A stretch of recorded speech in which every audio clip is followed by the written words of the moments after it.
Sebagai sebuah negara yang kaya dengan budayanya, Indonesia juga kaya akan cerita-cerita legenda yang mengisahkan terbentuknya sesuatu, termasuk terbentuknya pulau-pulau yang ada di Indonesia.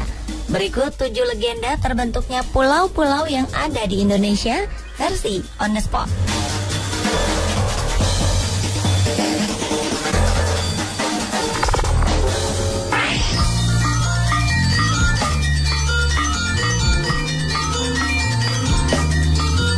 Menurut legenda, Bali awalnya merupakan daratan yang tergabung dengan Pulau Jawa. Berawal dari kisah seorang Brahmana yang bernama Sidi Mantra, yang sangat kaya dan memiliki anak yang suka berjudi, yang bernama Manik Angkeran. Sang anak akhirnya mempertaruhkan harta kekayaan orang tuanya sampai habis, lalu berhutang pada orang lain. Melihat kesulitan anaknya, konon atas petunjuk Sang Hyang Widi, Sidi Mantra menemui naga sakti, penjaga harta karun di kawah Gunung Agung. Setelah hutang terbayar atas bantuan naga, sayangnya Manik Angkeran tetap suka berjudi. Demi harta, sang anak menemui sendiri sang naga dan berhasil menipu. Karena marah, naga sakti pun membakar Manik Angkeran hingga meninggal. Sidi Mantra pun kemudian memohon agar naga menghidupkan kembali anaknya. Dan naga pun mengabulkan permintaan Sidi Mantra. Setelah keinginannya terwujud, dengan kesaktiannya, Sidi Mantra mengeluarkan mata air di antara tempat dia berdiri dan anaknya, agar sang anak dapat hidup terpisah dengan orang tuanya. Lama-kelamaan, tanah tempat mereka berdiri dipisahkan oleh air dan membentuk sebuah pulau kecil. Pulau yang terbentuk itu adalah Pulau Bali.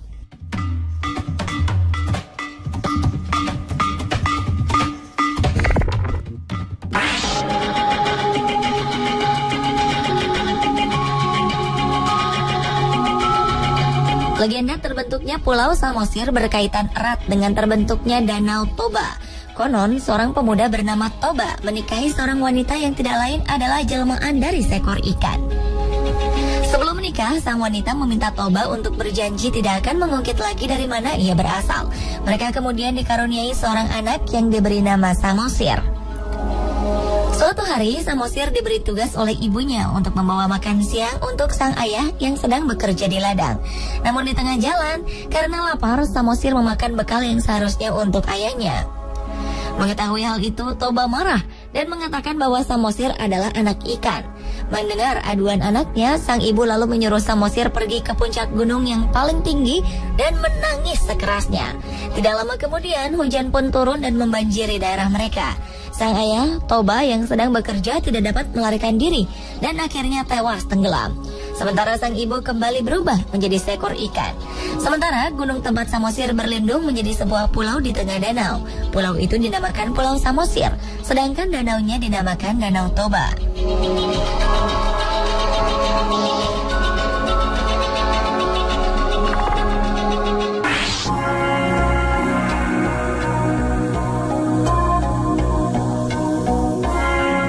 Asal-usul nama Madura berawal dari pembuangan seorang putri raja bernama Raden Ayu Tunjung Sekar ke hutan karena hamil padahal belum bersuami. Sang putri mengaku bahwa kehamilannya disebabkan oleh mimpinya yang didatangi bulan purnama. Namun raja tidak mempercayai alasan putri kesayangannya itu. Sang putri kemudian mempersilahkan Patih untuk membunuhnya. Tetapi jika alasannya memang benar, putri tidak akan mati terbunuh. Benar saja, pedang yang digunakan Patih untuk membunuh tidak dapat menyentuh tubuh putri. Patih lalu membuatkan rakit untuk putri yang sedang hamil ini dan menyuruhnya melarikan diri.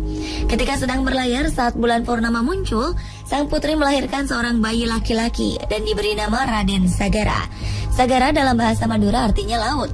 Ketika sampai di darat, bayi yang baru berumur beberapa hari ini tiba-tiba meloncat dan berlari ke sana kemari. Bayi Sagara itu pun menemukan sebuah pohon bersarang lebah yang tersangkut. Namun seperti ingin memberi izin pada sang bayi, lebah-lebah yang tadinya berkerumun pada sarang itu menyingkir, sehingga bayi Sagara dan ibunya bisa minum madu. Sang putri pun menamakan pulau yang ditemuinya ini dengan nama Madura, yang berasal dari kata madu ara-ara, artinya madu di tengah yang lapang.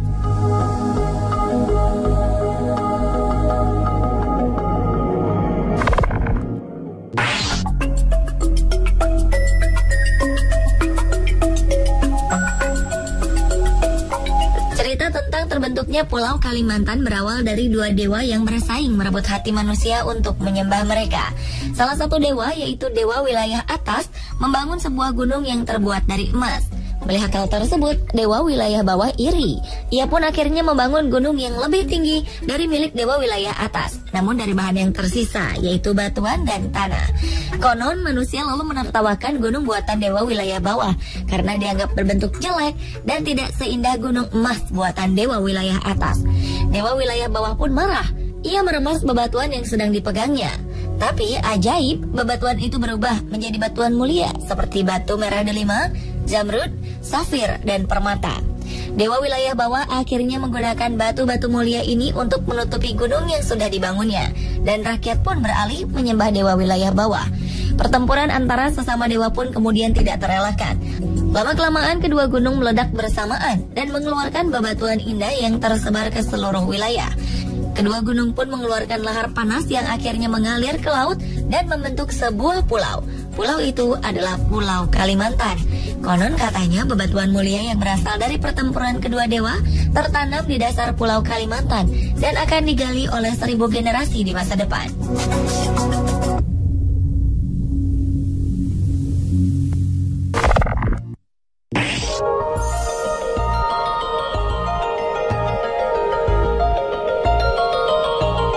Masyarakat asli Belitung menyebut Belitong atau singkatan dari Bali terpotong. Legenda yang diturunkan dari orang tua menceritakan bahwa suatu ketika di Pulau Bali ada seorang raja yang memiliki putri yang cantik jelita. Namun sayang, memiliki penyakit kelamin. Raja dan ratu pun mengadakan sayembara untuk menyembuhkan penyakit anaknya. Tetapi tidak ada yang berhasil menyembuhkan putri. Raja pun terpaksa mengasingkan sang putri di hutan dengan ditemani oleh seekor anjing. Mereka hidup hanya berdua. Suatu hari sang putri didapati hulu balang raja dalam keadaan hamil, yang kemudian membuat sang raja marah. Raja pun berdoa kepada dewa untuk menghancurkan tanah tempat putri tinggal. Hujan dan petir kemudian terjadi di sekeliling putri dan anjingnya. Tanah itu pun lama-kelamaan retak dan terpisah dari Pulau Bali. Tanah yang terpisah diombang-ambingkan ombak hingga sampai ke dekat Pulau Sumatera. Ada dua nelayan yang melihat tanah itu, kemudian menancapkan jangkar hingga tanah tidak bergerak kemana-mana. Tanah itulah yang menjadi sebuah pulau yang dinamakan Pulau Belitung.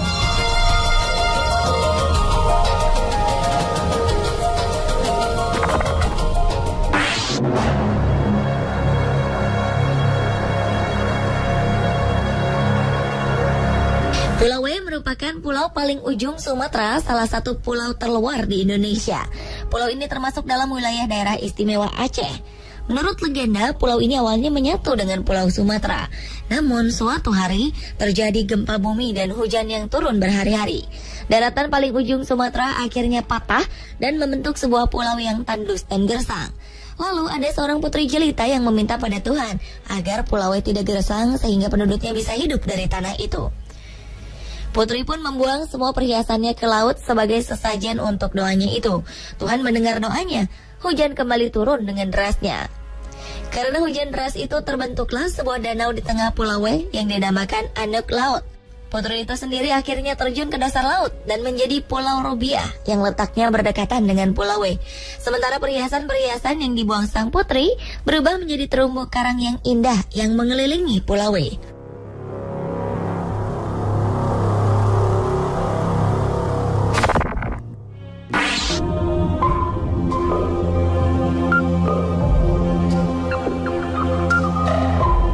Selama ini Nusa Kambangan dikenal angker karena ada sebuah penjara untuk narapidana kelas kakap. Menurut legenda, pulau yang juga dijuluki Alcatraznya Indonesia ini menyimpan sebuah legenda menarik. Cerita ini bermula dari seorang raja bernama Prabu Aji Pamoso yang disegani rakyatnya. Namun kesaktiannya tersaingi oleh seorang pertapa bernama Resikano. Mendengar hal itu, Prabu Aji berniat untuk menyingkirkan Resikano. Mendengar rencana itu, Resikano lari meninggalkan kerajaan dan bersembunyi di sebuah pulau sambil bersemedi. Namun kemudian ia tetap tewas oleh Prabu Aji. Setelah membunuh Resikano, Prabu Aji dikejutkan oleh suara gemuruh yang memanggil sang raja. Bersamaan dengan itu, jasad Resikano menghilang berganti dengan seekor naga. Prabu Aji pun melontarkan panahnya dan mengenai jantung sang naga. Tubuh naga hilang berganti menjadi seorang wanita cantik. Wanita ini ternyata bernama Dewi Wasowati. Sang wanita kemudian berterima kasih kepada Prabu Aji karena telah membebaskan dirinya. Sebagai ganti balas budinya, Dewi Waswati memberikan sebuah bunga Wijaya Kusuma yang konon bisa menurunkan raja-raja yang berkuasa di tanah Jawa. Pulau itu pun dinamai Pulau Nusa Kambangan, yang artinya pulau yang ditubuhi bunga-bunga liar.